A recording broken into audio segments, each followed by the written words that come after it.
Everybody get up, no need to cram now. We got a real jam going down, going down, going down, going down, going down, going down. Welcome to the IntelliJAMS. All right, we are back to Jam. I'm excited. We've got a partner joining us. A few episodes ago, Shane and I were doing a little bit of a theory jam on checkout testing.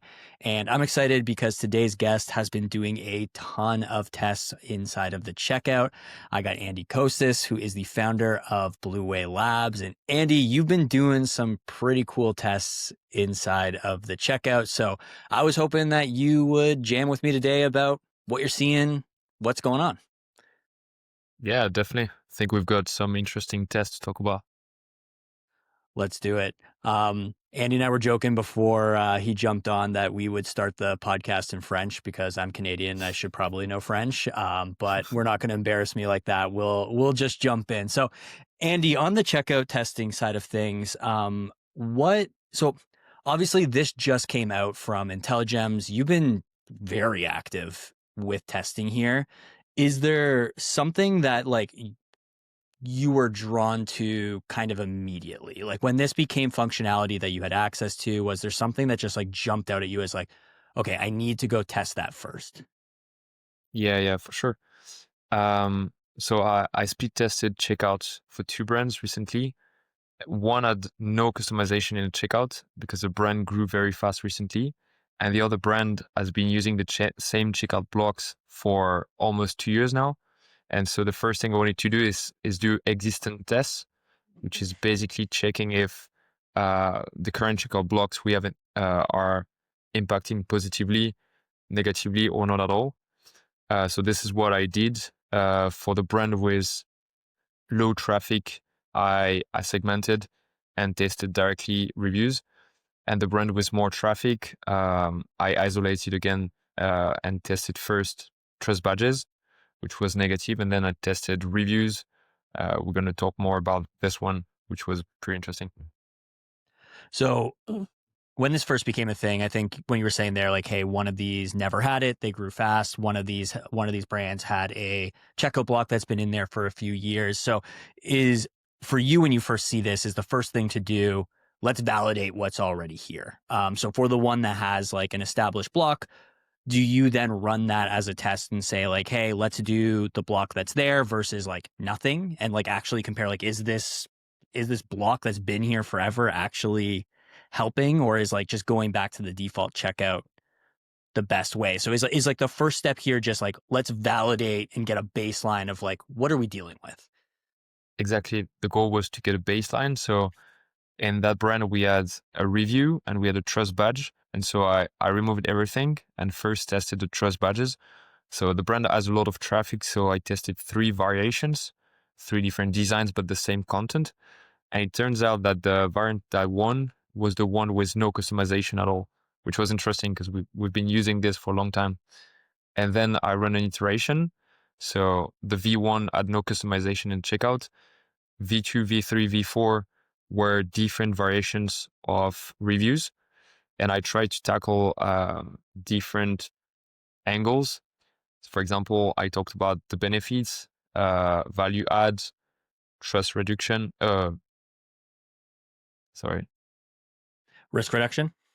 Risk reduction, exactly. And it turns out that it's talking about the pain points that work the best.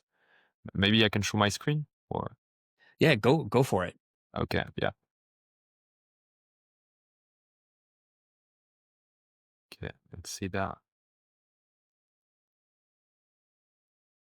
Okay, so that was the second test I run. So this one was the first one where I tested the trust badges. As you can see, there was no significant changes.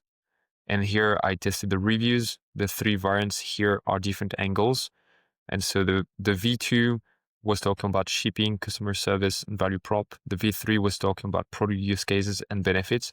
And it's really the V4 that was talking about the pain points, the same that people are seeing in the ads that the brand's running, that really converted better and increased both conversions, but also AOV.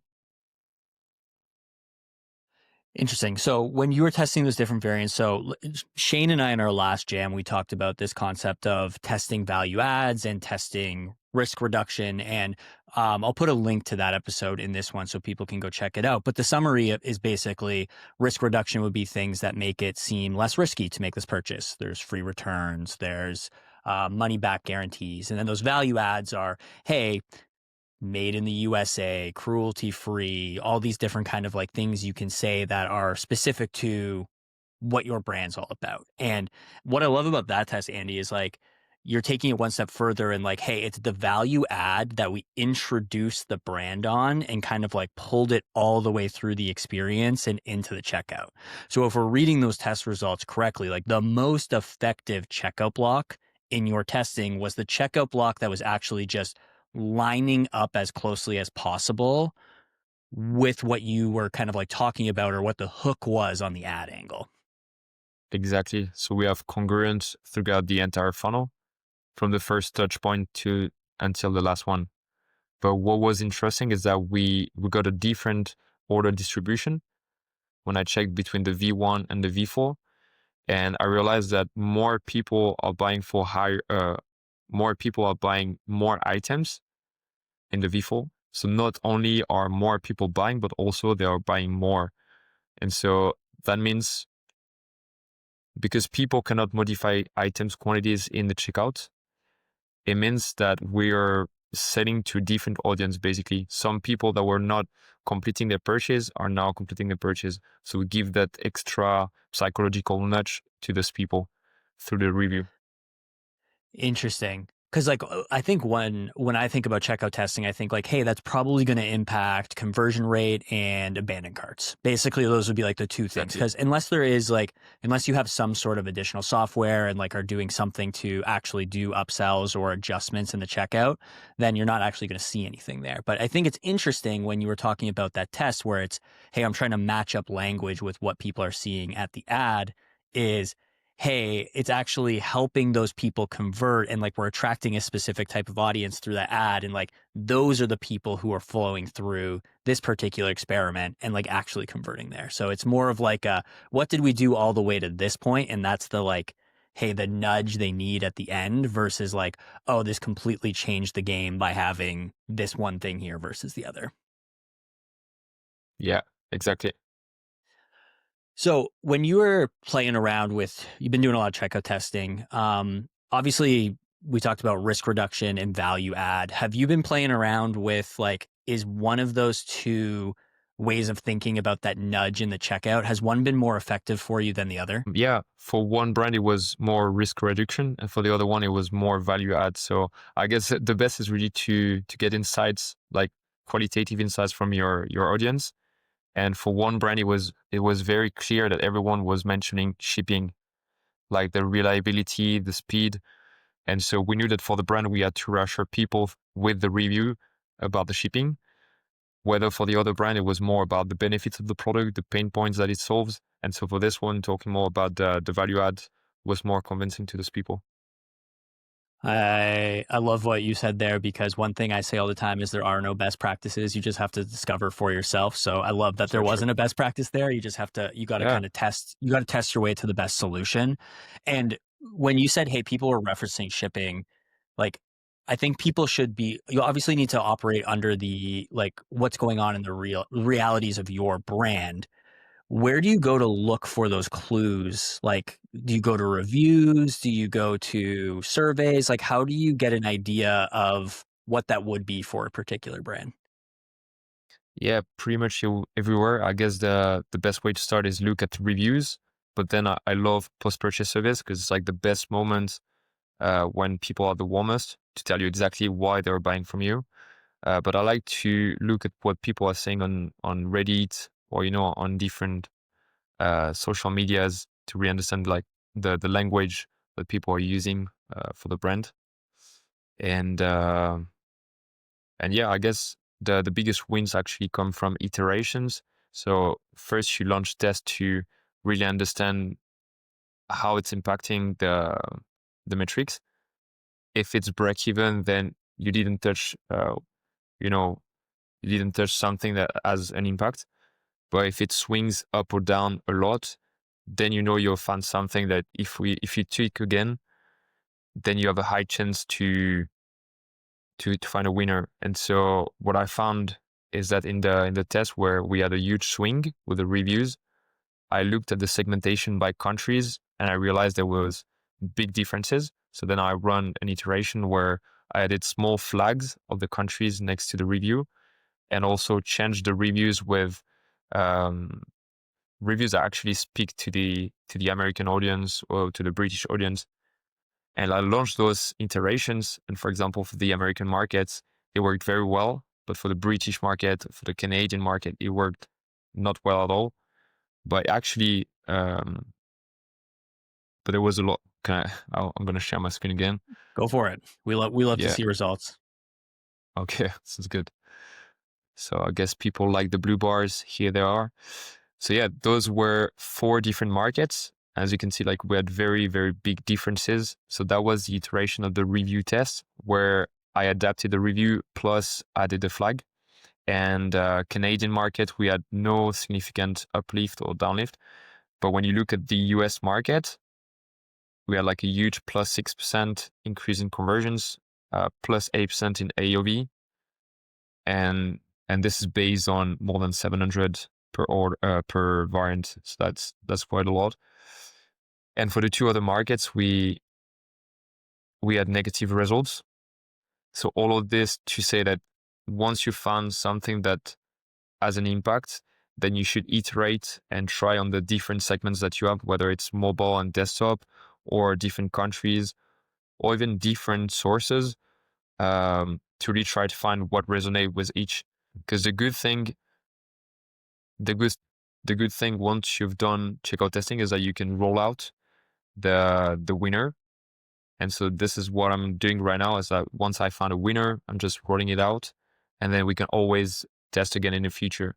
Because right now we have all the priorities with Black Friday coming, but we know that from December we'll be able to catch up and come back to the last checkout test we've done and tweak again something, coming back to tests that had a big impact. I love a lot of what you were saying there. Like, hey, you found something. So let's take this from the top. Like, hey, with checkout testing, step 1, test what you already have. If you have something there, let's test to see how effective it is. If you have nothing, let's try something. Look through your reviews, look on social, get an idea of what is the best thing to use here. Is it a risk reduction like shipping type nudges? Is it a value add like a review, a celebrity endorsement, whatever that is? Test that, find a signal, and then start to look deeper. So in your example there, let's chop it up by country. But I think you're right. Like you could look at it by channel. It's like someone coming from a social ad might see this purchase as way more risky than someone coming in through email or SMS or someone who you've been speaking to before.